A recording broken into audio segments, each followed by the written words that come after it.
अब पत्रकार होना या सच्ची पत्रकारिता करना भी गुनाह हो गया इस देश में, और इस गुनाह की एक ही सजा है, सजाए मौत।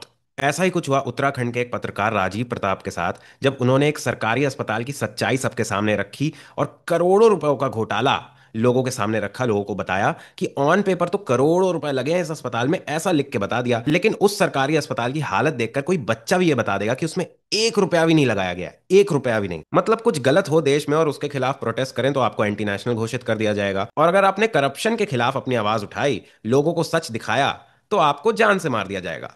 आपको जीने का कोई अधिकार नहीं है क्योंकि आपने सच बोला। उत्तराखंड के सीएम पुष्कर सिंह धामी अपने पीआर एडवर्टाइजमेंट्स गोदी मीडिया के चैनलों पे चलवाते हैं कि उत्तराखंड को उन्होंने करप्शन फ्री बना दिया, यहां तो कोई घोटाले नहीं होते, कोई घोटाला सामने नहीं आएगा। और अगर किसी ने सामने ला दिया, किसी ने सच्चाई बता दी, तो फिर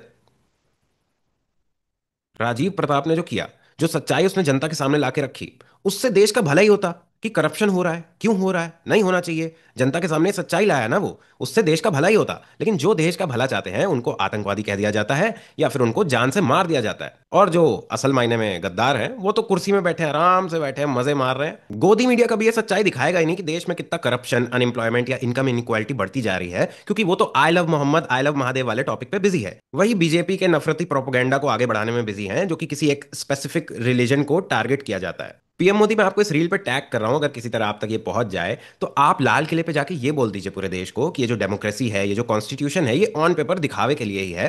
कोई अगर हमारे खिलाफ आवाज उठाएगा तो या तो वो जेल जाएगा या जान से जाएगा। और अगर जनता सरकार बदलना भी चाहे तो वो भी हम नहीं होने देंगे, वोट चोरी करके हम ही कुर्सी पे बैठे रहेंगे। आप ऐसा साफ साफ बोल दीजिए ना। आप झूठी देशभक्ति का दिखावा क्यों करते हैं? आप क्यों संविधान की किताब के आगे सर झुकाते हैं? आप क्यों महात्मा गांधी की मूर्ति के सामने हाथ जोड़ते हैं?